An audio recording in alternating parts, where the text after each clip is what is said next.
ગુજરાત રાજ્ય હવે ગુજરાતનો પ્રોગ્રામ હોય એવું લાગે છે.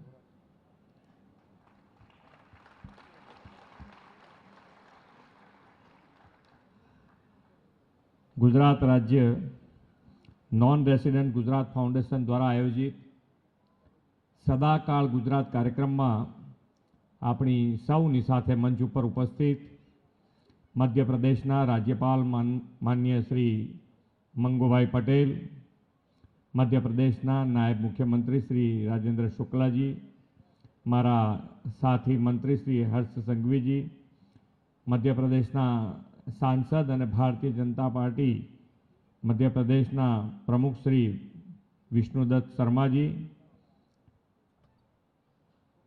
મધ્યપ્રદેશ ગુજરાતી સમાજના પ્રમુખ શ્રી સંજયભાઈ પટેલ, ગુજરાત સરકારના એઆરટીડી અને એનઆરઆઈ વિભાગના પ્રિન્સિપલ સેક્રેટરી અને એનજીએફના ચેરમેન શ્રી હારિત શુક્લાજી, આમંત્રિત સર્વ મહાનુભાવો અને આપ સૌ ગૌરવવંતા ગુજરાતીઓ, પ્રેસ મીડિયાના મિત્રો, સૌને મારા નમસ્કાર.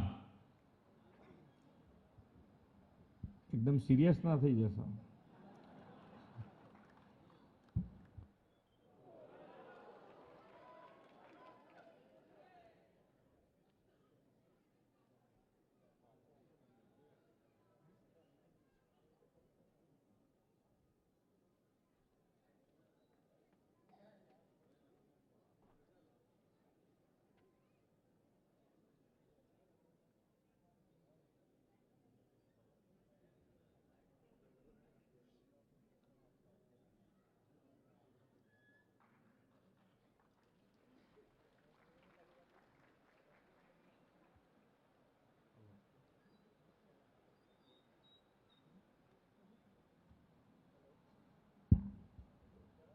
આપણા હાથમાં કેટલું છે એ ખબર પડે આપણને બધાને.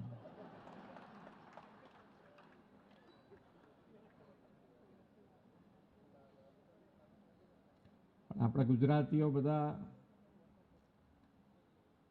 આપણી જે કહેવત છે કે જ્યાં એક ગુજરાતી ત્યાં સદાકાળ ગુજરાત, એ તમે દરેક જગ્યાએ આ પ્રસ્થાપિત થઈ ચૂક્યું છે. અને અત્યારે તો આપણા માટે હમણાં અહીંયાથી આપણને કીધું કે સ્વરાજ માટે ગુજરાતના જ બે સપૂત મહાત્મા ગાંધીજી અને સરદાર વલ્લભભાઈ પટેલની જોડીએ આપણને સ્વરાજ અપાયું, અને સુરાજ આપણને જો અપાયું હોય તો એ પણ આપણી ગુજરાતની જોડી માનનીય વડાપ્રધાન શ્રી નરેન્દ્રભાઈ અને અમિતભાઈ. એટલે ગુજરાતીઓ અને ગુજરાતી માટે અત્યારનો આપણો આ સુવર્ણકાળ ચાલી રહ્યો છે. એટલે ગુજરાતી તરીકે આપણને ગૌરવ થાય. આપણને દરેક જગ્યાએ અત્યારે આપણું માન સન્માન વધતું ગયું છે. અને તમે જ્યારે ગુજરાત છોડ્યું હશે એ વખતે દરેક જણના મગજમાં એવું હતું કે 1960માં જ્યારે મહારાષ્ટ્રથી ગુજરાત છૂટું પડ્યું ત્યારે રણ, દરિયો અને ડુંગર, આનાથી ઘેરાયેલું આપણું ગુજરાત અને એનો વિકાસ કેવી રીતે થશે એ દરેકના મનમાં પડેલી વસ્તુ હતી. અને ઘણો લાંબો સમય ચાલ્યું પણ એવું, ગુજરાત ચાલ્યું પણ એવું કે ભાઈ આમાં કંઈ વિકાસ કે કંઈ જોવા ના મળે વીજળી, દર 2 દિવસે દુકાળ, પાણી માટે બી ટ્રેન દોડી છે એવું બી આપણા ત્યાં થયું છે. અને આ બધી જ વસ્તુ જોયા પછી તમે કદાચ ત્યાંથી નીકળ્યા હશો કે હવે આની અંદર કંઈ બદલાવ આવે એવું લાગતો નથી.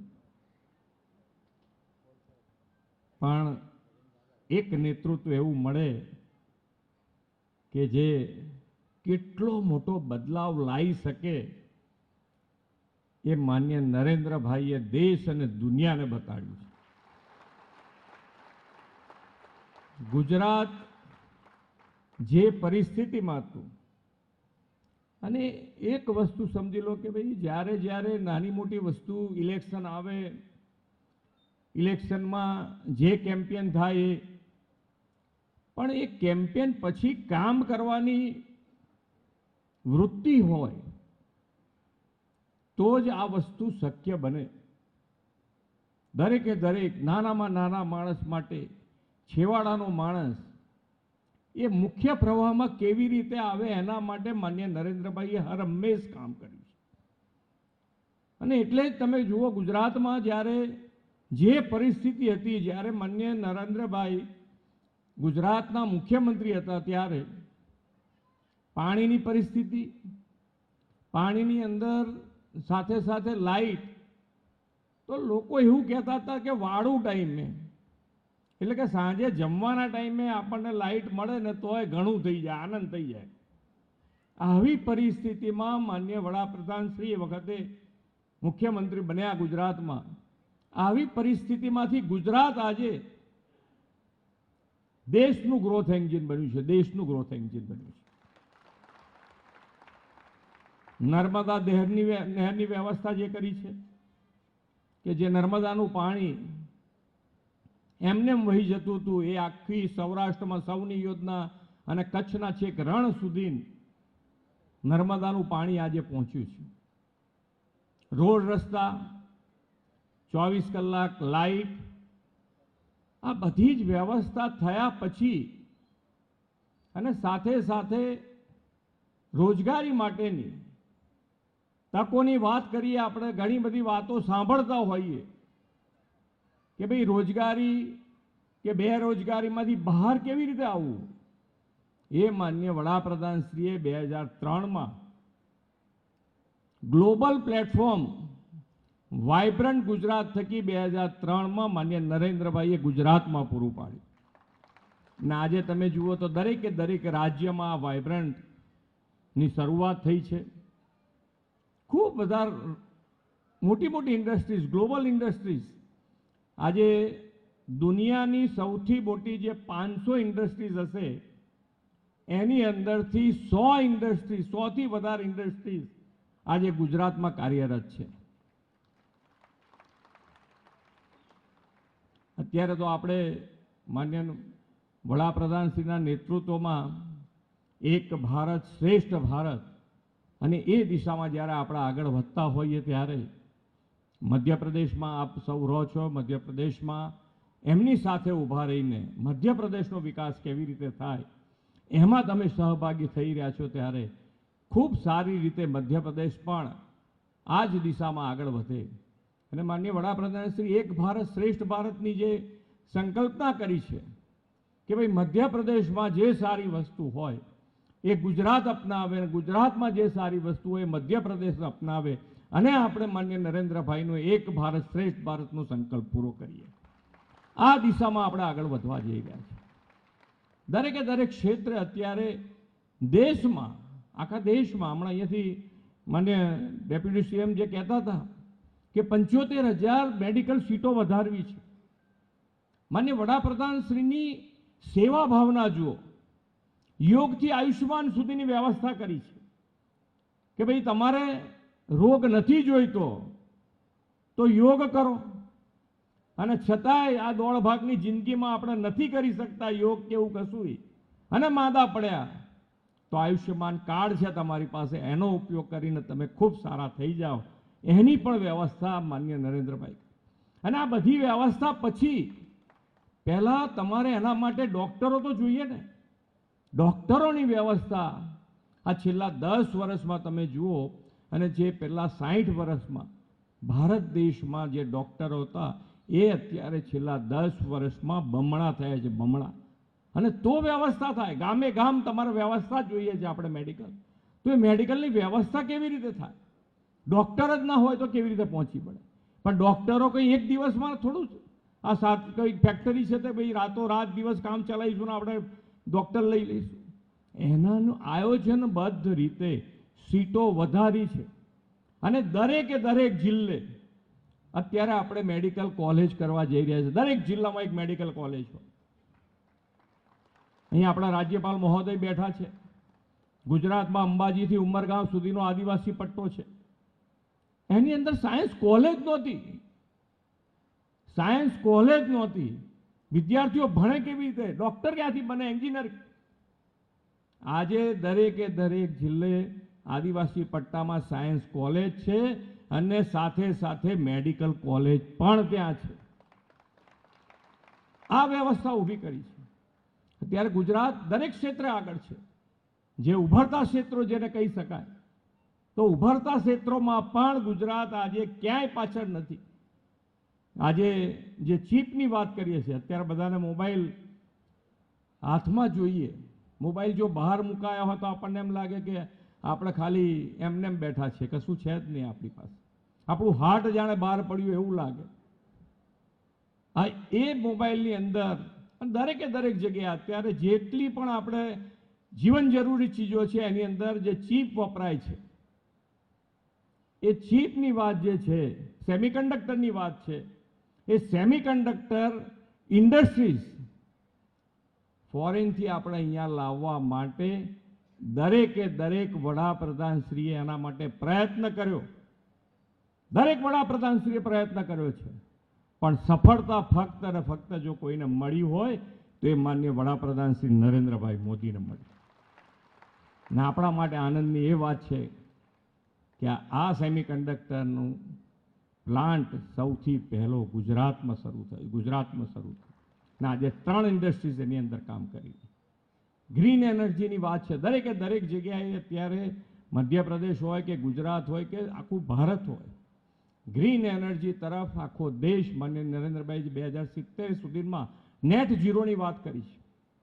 તો નેટ ઝીરો માટે પણ જે ગ્રીન એનર્જી છે, તો ગ્રીન એનર્જી માટે રિન્યુએબલ એનર્જીની લોકો વાતો કરતા હતા, ત્યારે માનનીય નરેન્દ્રભાઈએ ચારણકામાં આખો પ્લાન્ટ સ્થાપિત કર્યો.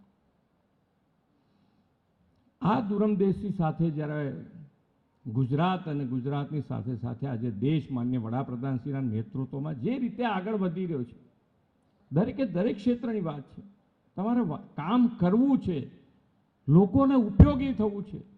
તમે જુઓ, દરેકે દરેક યોજના પાછળ સરકારી જેટલી યોજનાઓ બની છે, એ બધી જ યોજનાઓ તમને ઘેર બેઠા સુધી પહોંચે. Saturation point. માન્ય વડાપ્રધાનશ્રીનો વિચાર તો જુઓ, પહેલાં સરકારી યોજના બની હોય તો ખબર ના હોય, ક્યારે બનીને ક્યારે પૂરી થઈ ખબર જ ના હોય. માન્ય વડાપ્રધાનશ્રીએ જેટલી યોજનાઓ બનાવી એના કેન્દ્ર સ્થાનમાં નાનો માણસ, મધ્યમ માણસ, છેવાડાનો માણસને રાખીને દરેક યોજના બનાવી અને એ યોજના એના ઘરે બેઠા બેઠા મળે એની આયોજન સરકારે કર્યું અને સરકાર ઘેર બેઠા આ બધી જ યોજનાના લાભ અત્યારે આપી રહી છે. એ પછી ગુજરાત હોય કે મધ્યપ્રદેશ હોય, દરેક જગ્યાએ આપી રહી છે. અને વિકસિત ભારતનો સંકલ્પ જ્યારે આપણને લીધો હોય વડાપ્રધાનશ્રીએ, તો દરેકે દરેક જણ આગળ આવે, દરેક જણ આગળ કેવી રીતે વધે, એનો સંકલ્પ સાથે સાથે આપણે નહીં કરીએ તો કેવી રીતે આગળ વધાય. અને એનો સંકલ્પ છે એટલે જ કે આપણે ગુજરાતની વાત કરીએ તો છેવાડાનો માણસ મુખ્ય પ્રવાહમાં આવે. એવી જ રીતે દરેક રાજ્ય પણ, કોઈ પણ રાજ્ય પાછળ ન પડી જાય, એની વ્યવસ્થા સાથે માનનીય વડાપ્રધાનશ્રી આ વિકસિત ભારતનો સંકલ્પ કર્યો છે. અને વિકસિત ભારત માટે આપણે સૌએ સાથે મળીને કામ કરવાનું છે. આપ સૌ તો અહીંયા મધ્યપ્રદેશમાં રહો છો, છતાં પણ અહીંયાથી અમારા હર્ષભાઈએ કીધું એમ ગુજરાતની મહેક તમે જ્યાં છો ત્યાં આગળ તમે ફેલાવી રહ્યા છો. અમારા માટે ગૌરવની વાત છે. ગુજરાત તમારું પહેલાં હતું, આજે છે, આવતીકાલે પણ તમારું રહેશે. તમે જ્યારે આવવું હોય ત્યારે ગુજરાતની મહેમાનગતિ આપ માણી શકો છો. મહેમાનગતિની તમારું જ છે, તમે આવી શકો છો. ગુજરાત અત્યારે ખૂબ હરિયાળું પણ બની ગયું છે, જોવાલાયક પણ બની ગયું છે. તમે જેટલું બને એટલું તમારા દીકરા દીકરીઓ તો ખાસ જોવા મોકલવા જોઈએ, કારણ કે લાંબા સમયથી ગુજરાત ઘણી વખત ના ગયા હોય, ફોરેન જવાનું થઈ જાય, કારણ કે છોકરાઓના મગજમાં ફોરેન જલ્દી આવે કે ફોરેન ફરી આવીએ. પણ ફોરેનની સાથે સાથે આપણે આપણા દેશમાં, આપણા રાજ્યમાં પણ ફરવાલાયક સ્થળો ફરવા જોઈએ. કેટલું ડેવલપમેન્ટ થયું છે, કેટલા સ્કેલનું ડેવલપમેન્ટ થયું છે, અને એ આપણને નજરમાં આવે એવું છે. આપ સૌ પણ માન્ય નરેન્દ્રભાઈનો સંકલ્પ પૂરો કરવા માટે મધ્યપ્રદેશમાં હો તો મધ્યપ્રદેશ, ગુજરાતમાં હો તો ગુજરાતમાં, જ્યાં હોઈએ ત્યાં આપણે બધા સાથે મળીને આગળ વધીએ, એ જ અભ્યર્થના સાથે વિરમું છું.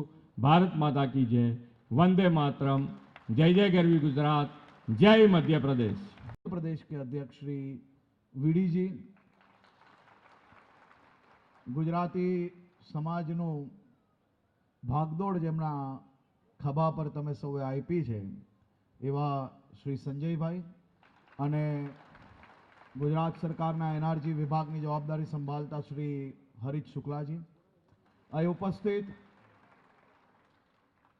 ભોપાલમાં વસતા મારા સૌ ગુજરાતી વડીલો, માતાઓ, ભાઈઓ, બહેનો અને સૌ મિત્રોને હું બે હાથ જોડીને વંદન કરીને આપ સૌને અભિનંदन આપું છું. आज हम सोमनाथ के द्वार से महाकाल के द्वार पे पहुंचे हैं. आज हम हमारे आदि कवि नरसिंह मेहता की धरती से महाकवि कालिदास की धरती पे आए हैं. खंबा लीडा की गुफा से भीमबेट की गुफा का परिचय करने हम सब यहाँ आए हैं. गुजरात और मध्य प्रदेश को जोड़ने वाला एक महत्वपूर्ण बिंदु है मां नर्मदा. अमरकंटक से मध्य प्रदेश में आने वाली मां रेवा गुजरात को पवित्र करती है. मां रेवा हमारे संपर्क का अटूट सेतु है. इस दोनों राज्यों का एक बहुत ही बड़ा ऊर्जा का केंद्र है. नर्मदा नदी पर बने बांध से दोनों राज्य को बिजली मिलती है. मैं जिस क्षेत्र से आता हूं वह सूरत शहर तापी नदी के किनारे पर बसा है. आपके यहाँ की ताप्ती गुजरात में तापी हो जाती है. ये तापी हमारे सांस्कृतिक संबंध की एक बहुत ही बड़ी पहचान है. मैं मध्य प्रदेश में आप सभी लोग की कर्मभूमि है. आपकी जन्मभूमि और कर्मभूमि ये दोनों में बहुत से गुण एक ही प्रकार के हैं. हमारा व्यवहार, हमारी नीति, रीति, मेहनत करना, ये सब ये दोनों राज्य में एक जैसा है. आपकी जन्मभूमि भले गुजरात हो, लेकिन कर्मभूमि भी एक धर्म नगरी है. ये आप सबका सौभाग्य है. गुजरात सरकार द्वारा બિન નિવાસી ગુજરાતીઓ સાથે જીવંત સંપર્ક રાખી શકાય તે માટે સદાકાલ ગુજરાતનું આયોજન કરવામાં આવે છે. આ કાર્યક્રમ ગુજરાતના મુખ્યમંત્રી શ્રીના માર્ગદર્શનમાં દેશના અલગ અલગ રાજ્યોમાં જ્યાં આપણા ગુજરાતી બંધુઓ રહેતા હોય ત્યાં કાર્યક્રમનું આપણે આયોજન કરીએ છીએ. આ કાર્યક્રમ થકી આપણી સંસ્કૃતિ, રીતિ રિવાજ, આપણા અલગ અલગ વ્યવહારો, સાથે સાથે આપણું ગુજરાતી ભોજન, સાથે સાથે આપણા ગુજરાતી ભાઈઓ એકબીજા જોડે વેપાર કઈ રીતે વધારી શકે, સાથે સાથે આપ સૌ લોકો વર્ષો પહેલા જે ગામ છોડીને આવ્યા છો એ ગામના વિકાસમાં ફરી કઈ રીતે સહભાગી થઈ શકીએ, એની સાથે સાથે આપણા ગામમાં નાની મોટી કોઈ બી મુશ્કેલી હોય તો આપ લોકો નોન રેસિડેન્શિયલ ગુજરાતી વિભાગ જોડે ડાયરેક્ટ સંપર્કમાં રહીને નાની મોટી તકલીફો દૂર કરી શકીએ તે માટે આ કાર્યક્રમોનું આયોજન કરવામાં આવે છે. અને આ કાર્યક્રમ આ વર્ષે આપ સૌના પ્રયાસોથી ખૂબ મોટી સંખ્યામાં લોકો, આજે આમ લાગતું નથી કે આપણે ભોપાલમાં છે. મને તો પહેલા અંદર આવીને એવું જ લાગ્યું ગુજરાતમાં આવ્યો હોઉં. આ તમારો ઉત્સાહ, જોશ અને આટલી મોટી સંખ્યામાં ગુજરાતીઓ અહીંયા જ્યારે એકઠા થયા છે એ ખૂબ મોટો વિષય છે. આપ સૌ લોકો ગુજરાતના બ્રાન્ડ એમ્બેસેડર છો. કોઈક 50 વર્ષ પહેલા, કોઈક 70 વર્ષ પહેલા, કોઈક 20 વર્ષ પહેલા ગુજરાતથી ભોપાલમાં આવીને વસ્યું છે, મધ્યપ્રદેશમાં આવીને વસ્યું છે. પરંતુ તમે ગુજરાતની ઓળખને અહીંયા મોટી બનાવી છે. તમારા વ્યવહારથી, તમારી વાણીથી, તમારા એક શબ્દની જે ઓળખ છે અહીંયા એને ગુજરાતની ઇજ્જત વધારી છે, કારણ કે તમે સૌ લોકોએ અહીંયા આવીને વધુમાં વધુ મહેનત કરી છે અને તમારા પરિવારને મોટી સફળતા પ્રાપ્ત કરાવી છે. તે બદલ માનનીય મુખ્યમંત્રી શ્રી વતી અને ગુજરાતના સૌ નાગરિકો વતી હું આપનો ખૂબ ખૂબ આભાર માનું છું. આજે આપ ગુજરાતીઓની વચ્ચે આવવાનો મને આનંદ અને ખાસ કરીને સન્માન પ્રાપ્ત થયું છે.